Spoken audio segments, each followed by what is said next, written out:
আসসালামু আলাইকুম ওরহমতুল্লাহ। প্রিয় দর্শক, স্বাগতম জানাচ্ছি আমাদের নতুন আরেকটি ভিডিওতে। মানুষ সারা জীবন কি খোঁজে জানেন? শান্তি, নিশ্চিন্ত জীবন, পেরেশানিহীন সুখ। কিন্তু এই দুনিয়ায় কি সত্যি এমন কোনো মানুষ আছে যে সম্পূর্ণ নিশ্চিন্ত, যার জীবনে কোনো কষ্ট নেই, কোনো দুঃখ নেই, কোনো গোপন ব্যথা নেই? আজ আমি আপনাদের শোনাবো এক বিস্ময়কর ঘটনা। হযরত খিজির আলাইহিসসালামের সাথে এক ব্যক্তির সাক্ষাতের কাহিনী, যে কাহিনী আমাদের চোখ খুলে দেবে, বুঝিয়ে দেবে দুনিয়ার সুখ আসলে কতটা ক্ষণস্থায়ী আর আসল শান্তি কোথায়। তাহলে চলুন শুরু করি সেই হৃদয় কাঁপানো কাহিনী। বহুকাল আগের কথা। একদিন এক ব্যক্তি হযরত খিজির আলাইহিসসালামের সাথে সাক্ষাৎ করল। সালাম মুসাফার পর বলল, হযরত, দীর্ঘদিন যাবৎ আপনাকে তালাশ করছি। আপনার সাথে সাক্ষাৎ এ আমার জীবনের একটি বিরাট স্বপ্ন। আমার সৌভাগ্য যে আজ আমার সেই স্বপ্ন, সেই স্বাদ পূর্ণ হল। মহান আল্লাহর দরবারে সেজন্য জানাই লাখো কোটি শুকর। হযরত খিজির আলাইহিসসালাম বললেন, আমার সাথে সাক্ষাতের এত বড় তামান্না, এত বড় আকাঙ্ক্ষা? আচ্ছা বলো তো দেখি, কেন জাগলো তোমার মনে এত বড় স্বাদ? লোকটি বলল, একটা দোয়া প্রার্থনা। হ্যাঁ, একটা দোয়া প্রার্থনার জন্যই মাসের পর মাস, বছরের পর বছর আপনার সাক্ষাৎ কামনা করছি আমি। হযরত খিজির আলাইহিসসালাম বললেন, এছাড়া কি অন্য কোনো উদ্দেশ্য নেই তোমার? লোকটি বলল, জি না হুজুর, আমার আর কোনো উদ্দেশ্য নেই। এটাই আমার একমাত্র উদ্দেশ্য যে আপনার সাথে সাক্ষাৎ হলে আপনাকে দিয়ে আল্লাহর দরবারে একটি দোয়া করাবো, আর আপনার দ্বারা দোয়া করলে সে দোয়া কবুল হওয়ার ব্যাপারেও আমি নিশ্চিত। সে জন্যই আমি আপনাকে খুঁজছি। হযরত খিজির আলাইহিসসালাম বললেন, তা আমাকে দিয়ে কি দোয়া পড়াতে চাও শুনি? তখন লোকটি বলল, আমি যেন নিশ্চিন্তে ও নির্ভাবনায় জীবনযাপন করতে পারি, এই দোয়াটি আমি আপনার কাছে কামনা করি। আপনি আমার জন্য আল্লাহর দরবারে দোয়া করে দিন, তিনি যেন আমাকে পেরেশানিহীন মুক্ত ও ভাবনাহীন সুখময় জীবন দান করেন। লোকটির কথা শুনে হযরত খিজির আলাইহিসসালাম কিছুক্ষণ ভাবলেন, তারপর বললেন, এভাবে দোয়া নয়, বরং তোমার দৃষ্টিতে যাকে সুখী মনে হয় তুমি যেন তার মতো হতে পারো, আমার দ্বারা সেই দোয়া করিয়ে নাও। লোকটি তখন বলল, ঠিক আছে হুজুর, আমি তাই করব। এই বলে সে সুখী মানুষ খুঁজতে চলে গেল। দিন যায়, রাত আসে, আবার রাত গড়িয়ে দিন, এভাবে বহু দিন অতিবাহিত হয়, কিন্তু সুখী মানুষ সে খুঁজে পায় না। যাই হোক, যাকেই সুখী বলে মনে হয় তার কাছেই যায়, জিজ্ঞেস করে, ভাই আপনি কি সুখী? জবাবে সে বলে, না ভাই, আমি সুখী নই। এভাবে পার হলো আরো কিছুদিন। সুখী মানুষের খোঁজে একদিন এক মনোরম শহরে হাঁটাহাঁটি করছিল লোকটি। হঠাৎ সে জুয়েলারি দোকানের এক মালিককে আবিষ্কার করল।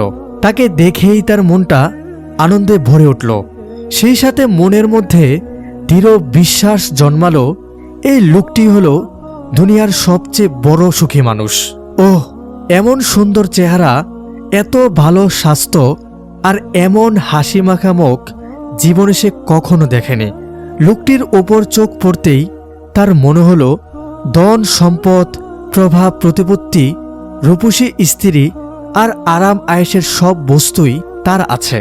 কোনোদিন সে অভাবে পড়েনি, কখনো সম্মুখীন হয়নি বিপদ মুসিবতের, কখনো বরদাশত করেনি দুঃখ যাতনার অসীম কষ্ট। সুতরাং সে যে সুখী সুখময় জীবন যে তার লাভ হয়েছে, একথা নিঃসন্দেহে বলা যায়। একজন মনের মতো সুখী মানুষ পেয়ে লোকটির খুশি দেখে কে, তাই সে সিদ্ধান্ত নিল, আমাকে এই লোকটির মতোই হতে হবে। তার মতো হতে পারলেই আমার জীবন সুখে শান্তিতে আরাম আয়েশে কানায় কানায় ভরে উঠবে। জীবনে দুঃখ বলতে আর কিছুই থাকবে না, থাকবে না ব্যথা বেদনা বা পেরেশানি বলতে কোনো কিছুই। সুখী মানুষের খোঁজ পেয়ে লোকটি খিজির আলাইহিসসালামের উদ্দেশ্যে রওনা দিল। কিছু দূর যাওয়ার পর ভাবল, দোয়া করানোর পূর্বে জুয়েলারি দোকানের মালিক থেকে জেনে নেওয়া দরকার যে আসলেই সে সুখী কিনা।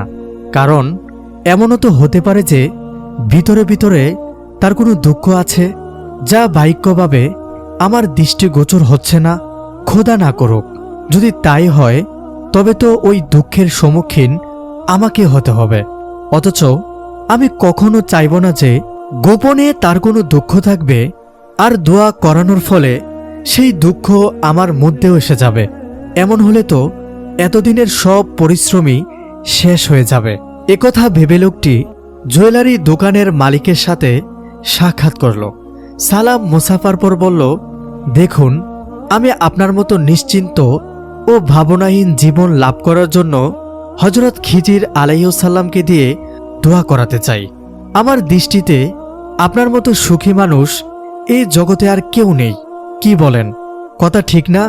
মালিক এক দীর্ঘ নিঃশ্বাস ফেলে বলল, আর বলবেন না ভাই, আমার সবই ঠিক আছে, তবে মনের মধ্যে এমন এক দুঃখ গোপন করে রেখেছি যা ব্যক্ত করার মতো নয়। দোয়া করি মহান পরওয়ারদিগার যেন আমার কোনো শত্রুকেও এমন দুঃখ না দেন, এমন কষ্টে না ফেলেন। তার একথা শুনে আগন্তুক লোকটি যেন আকাশ থেকে পড়লেন। কিছুক্ষণ তার মুখ থেকে কোনো কথা উচ্চারিত হল না। মাথা নিচু করে ভাবনার অথৈ সাগরে হারিয়ে গেলেন তিনি।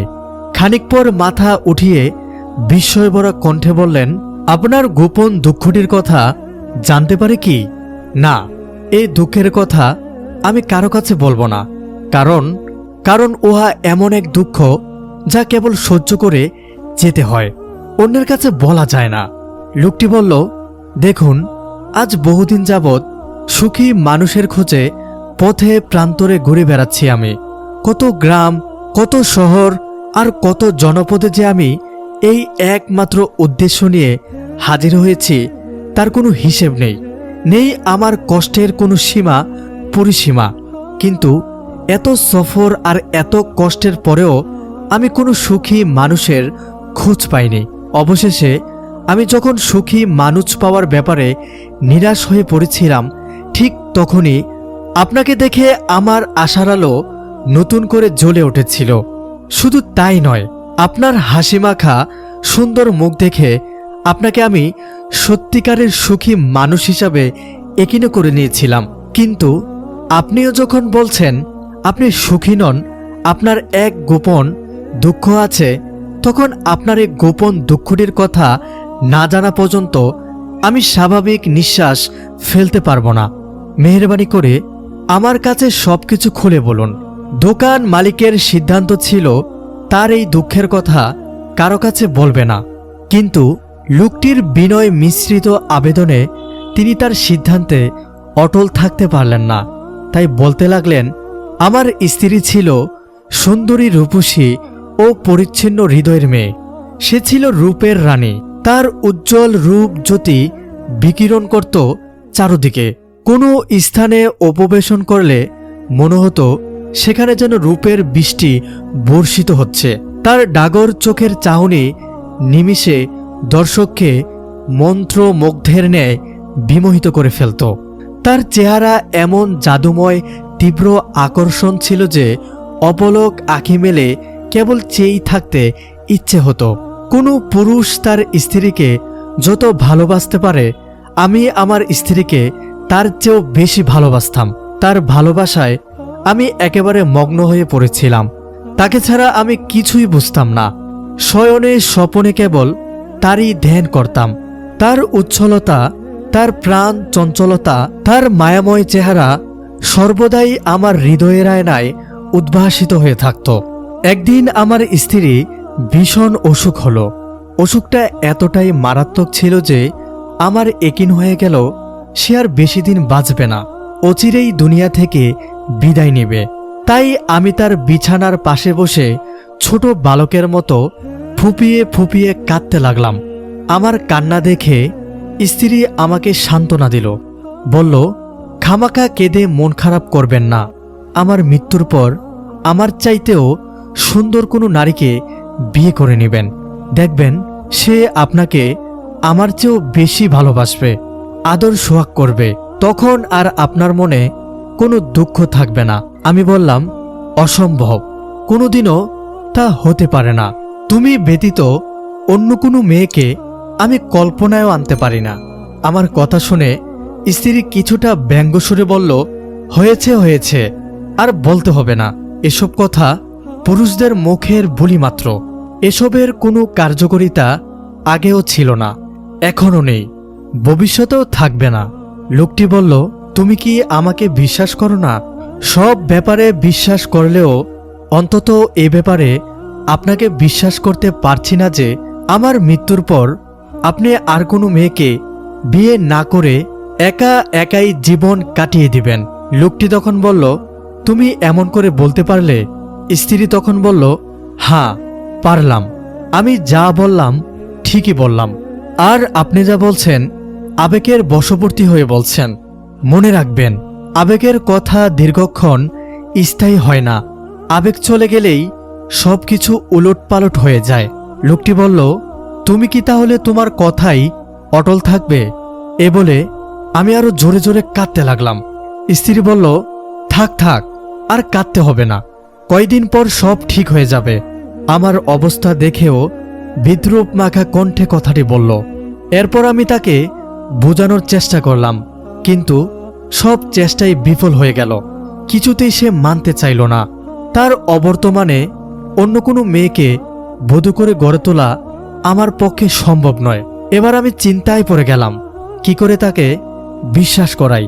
মৃত্যুর সময় ঘনিয়ে এসেছে, অল্প সময় পরেই হয়তো দুনিয়া থেকে বিদায় নেবে সে, কিন্তু এর আগেই তাকে যে কোনো উপায়ে বিশ্বাস করাতেই হবে। হঠাৎ আমার মাথায় একটি বুদ্ধি এলো। ভাবলাম, আমি যদি আমার বিশেষ অঙ্কটি কেটে তাকে দেখাতে পারি তবে তো আর বিশ্বাস না করে পারবে না। যদিও এটি বাস্তবায়ন করা খুবই কষ্টের ব্যাপার, তবু তাকে বিশ্বাস করানোর জন্য এছাড়া আমার আর কোনো উপায় ছিল না। তাই যেমন ভাবনা তেমন কাজ। আমি কিছুক্ষণের মধ্যে আমার চিন্তার বাস্তবায়ন ঘটালাম। তারপর সেই অঙ্গটি তার সামনে রেখে বললাম, দেখো, ভালো করে তাকিয়ে দেখো, কি কাণ্ড ঘটিয়েছি আমি। এবার তো তোমার বিশ্বাস না হয়ে পারবে না যে তোমার অবর্তমানে আমার আর কোনো নারীকে প্রয়োজন নেই। এবার সে বিশ্বাস করল, বলল, হ্যাঁ, এখন আমি আপনার কথায় পূর্ণ বিশ্বাস স্থাপন করেছি। কিন্তু ক্ষুধার কি কুদরত, এই ঘটনার কয়েকদিনের মধ্যেই আমার স্ত্রী সম্পূর্ণ সুস্থ হয়ে উঠল। তারপর তার রূপ যৌবন পুনরায় ফিরে এলো। সেই সৌন্দর্য, সেই যৌবন, সেই হৃদয়কারা চাহনি সবই আছে তার, কিন্তু আমার কিছুই নেই। তাই ধীরে ধীরে সে অবৈধ পথে পা বাড়ালো। এখন সে আমার চাকর বাকরের সাথে জৈবিক চাহিদা পূর্ণ করে, কিন্তু অক্ষমতার কারণে আমি তাকে শক্ত করে কিছুই বলতে পারি না। ভাই, এবার আপনিই বলুন, সুঠাম দেহের অধিকারী কোনো পুরুষের স্ত্রী যদি অপর কোনো পুরুষের সাথে আপন চাহিদা পূর্ণ করে, তাও আবার অধীনস্থ চাকর নৌকরের সাথে, তাহলে ওই পুরুষের মানসিক অবস্থা কেমন হতে পারে? সুতরাং বুঝতেই পারছেন আমি এখন কি পরিমাণে শান্তিতে আছি, কত সুখ আমার জীবনে। এই ঘটনা শুনে লোকটি চলে গেল। অতঃপর ঘটনাক্রমে একদিন হযরত খিজির আলাইহিসসালামের সাথে লোকটির দেখা হলো। হযরত খিজির আলাইহিসসালাম জিজ্ঞেস করলেন, ভাই, তুমি তো আর দোয়ার জন্য এলে না? লোকটি আরজ করল, হুজুর, আমি বুঝতে পেরেছি এই দুনিয়ায় কেউ নিশ্চিন্ত জীবনের অধিকারী হতে পারে না। সুতরাং এখন আর আমি আপনাকে দিয়ে দুনিয়ার সুখের জন্য দোয়া করাতে চাই না। আপনি বরং আমার পরকালের জন্য দোয়া করুন, যেন পরকালে আল্লাহ আমাকে সুখে শান্তিতে রাখেন। হযরত খিজির আলাইহিসসালাম তার জন্য পরকালীন শান্তির দোয়াই করে দিলেন। প্রিয় ভাই ও বোনেরা, আসলেই দুনিয়াটা এমন যে এখানে কেউ সার্বক্ষণিক সুখ শান্তিতে থাকতে পারে না, সবসময় আরামায়েশে থাকতে পারে না। যত বেশি চেষ্টা সাধনাই করা হোক না কেন, দুনিয়ার জীবনে এমনটি হওয়া কখনো সম্ভব নয়। সার্বক্ষণিক সুখ সে তো পরকালের বেহেশতের মধ্যেই হবে। তাই আসুন, দুনিয়ার আরাম আয়েশের জন্য বেশি ফিকির না করে আখেরাতের আরাম আয়েশের ফিকির করি। যত উপযুক্ত চেষ্টা করি বেহেশত লাভের, চেষ্টা করি মহান আল্লাহর আদেশ নিষেধ পালন করে তাকে রাজি খুশি করার, তবেই আমাদের জীবন সার্থক হবে, সফল হবে, আমরা লাভ করতে পারব চির সুখের জায়গা জান্নাত। এই ঘটনাই প্রমাণ করে বাক্য হাসি মানেই সুখ নয়, সম্পদ মানেই শান্তি নয়, আর দুনিয়ার আরাম মানেই নিশ্চিন্ত জীবন নয়। আমরা যাকে সুখী মনে করি হয়তো তার হৃদয়ের ভেতরে লুকিয়ে আছে পাহাড়সম কষ্ট। তাই হজরত খিজির আলাইহিসসালামের সামনে সেই লোকটি যখন বলল, হুজুর, আমি আর দুনিয়ার সুখ চাই না, আমি চাই আখেরাতের শান্তি, তখনই সে জীবনের আসল সত্যটা বুঝে ফেলেছিল।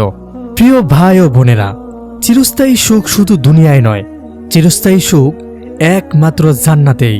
আসুন আমরা দুনিয়ার ক্ষণস্থায়ী আরামায়েশে ডুবে না থেকে আখেরাতের জন্য প্রস্তুতি গ্রহণ করি। আল্লাহ তাআলা যেন আমাদের সবাইকে দুনিয়ার পরীক্ষায় ধৈর্য ধরার এবং আখেরাতে চিরসুখ লাভ করার তৌফিক দান করেন, আমিন। সম্মানিত উপস্থিতি, আজকের কাহিনীটি আপনাদের কেমন লেগেছে? যদি ভালো লেগে থাকে তাহলে অবশ্যই চ্যানেলটি সাবস্ক্রাইব করবেন এবং ভিডিওটি শেয়ার করতে ভুলবেন না। দেখা হবে নতুন কোনো ভিডিওতে।